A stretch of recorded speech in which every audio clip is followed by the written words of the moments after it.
Donc mon parcours, ça a été un lycée général. Puis j'ai intégré une école qui s'appelle l'ENSAD, École nationale supérieure des arts décoratifs, qui est une école d'art appliqué. J'y suis rentrée en ayant une vision de la créativité résumée au dessin. Je dessinais beaucoup depuis que j'étais petite. Et là, je me suis aperçue de tous les champs des possibles. Et j'ai découvert le cinéma d'animation que je connaissais assez peu, enfin comme tout le monde. J'ai choisi cette spécialité parce qu'on avait 2 années où on faisait de tout et au bout de 2 ans, on devait choisir entre mobilier, costume, scénographie. Il y avait 11 disciplines, donc c'était quand même énorme. J'ai choisi cinéma d'animation pour ne pas choisir justement, parce que pour moi c'est la discipline où tu fais de tout. Tu fais du son, tu fais du montage, tu fais de l'écriture, tu fabriques tes décors dans toutes les techniques possibles et imaginables. Donc c'était finalement le truc qui me permettait de rien abandonner. Et puis à la sortie de l'école, j'ai eu un petit coup de bol grâce à mon film de fin d'études qui a bien marché en festival. J'ai rencontré Michel Gondry. Je suis arrivée stagiaire sur la science des rêves avec ma technique avec laquelle j'avais fait mon film de fin d'études qui s'appelle le banc-titre. C'est de l'animation en papier découpé directement sous la caméra. Lui, il cherchait quelqu'un qui faisait cette technique. Il a vu mon film, qu'il a beaucoup aimé. C'était assez marrant de le rencontrer. C'est lui qui me disait qu'il avait beaucoup aimé mon travail. Et voilà, j'ai embarqué comme ça. J'ai bien pigé ce que Michel voulait. Et je bosse encore avec lui aujourd'hui. Enfin, la dernière fois, c'était en 2006. Mais bon, voilà, c'est plus ou moins écarté. Mais on se retrouve régulièrement sur des projets, comme l'écume des jours en 2012. Et pas mal de projets de documentaires ou des plus petites formes.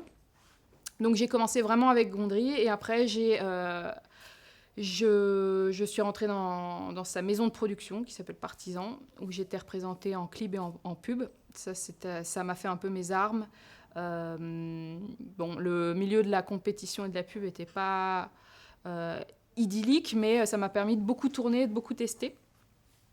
Et puis, à un moment, tout ça s'essouffle parce que de toute façon, eux, de leur côté, ils ont envie de nouveautés. Et puis, nous, en tant qu'auteurs, on a envie aussi de faire des choses plus personnelles. Et donc, j'ai essayé de retrouver ce chemin-là en écrivant mes propres films, en faisant de l'animation pour des documentaires et en mélangeant tout ça. Donc aujourd'hui, j'écris mon premier long métrage, pas en animation. Je fais de l'animation pour des documentaires ou pour des courts-métrages un peu d'auteurs comme Édouard Glissant qu'on a vu aujourd'hui.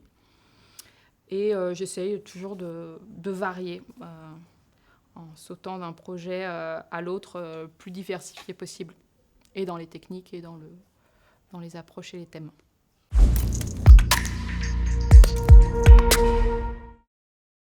Alors, c'est personnel, mais ça m'a été proposé. C'est-à-dire qu'à Paris, au Grand Palais, il y avait une première exposition d'Édouard Hopper en France, parce que ces tableaux n'étaient jamais arrivés sur le territoire français. Donc il y avait une grosse rétrospective de son œuvre au Grand Palais, et un producteur a eu l'idée de produire une série de courts-métrages coproduits avec Arte, où son idée c'était 10 tableaux, 10 films de réalisateurs. Un producteur qui est venu me voir en me disant, j'étais la seule qui faisait un film en animation, les autres c'était plutôt en réel, et voilà, qui m'a présenté ce projet. Et moi, à ce moment-là, j'avais envie de m'éloigner de la pub, et donc j'ai sauté sur l'occasion.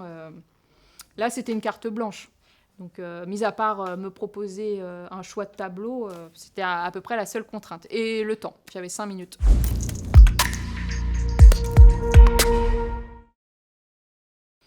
Alors, je dirais pas ça, parce que bon, de toute façon, jusqu'au jour du tournage, on n'est pas encore sûr de comment on va faire les choses. Là, j'en suis au scénario. C'est pas un univers réaliste, donc c'est quand même très imagé, comme peut être l'animation. Mais pour autant, il n'y aura pas forcément de... Voilà, ça sera un univers onirique, mais pas forcément avec de l'animation. Tout simplement parce que je ne sais pas encore le budget que j'aurai. Et c'est vrai que pour faire un long métrage comme L'écume des jours, c'est un des records des budgets. C'est vraiment des gros budgets. Donc en tant que premier film, je n'espère pas avoir une telle enveloppe. Donc je pense qu'il va falloir être plus modeste sur les moyens. Mais en tout cas, je me laisse pas le... Justement, j'aime bien cette idée de partir de l'intention, de l'écriture. Et après, en fonction des contraintes matérielles, de se dire, OK, comment je le fais? Et si jamais peut-être une scène est impossible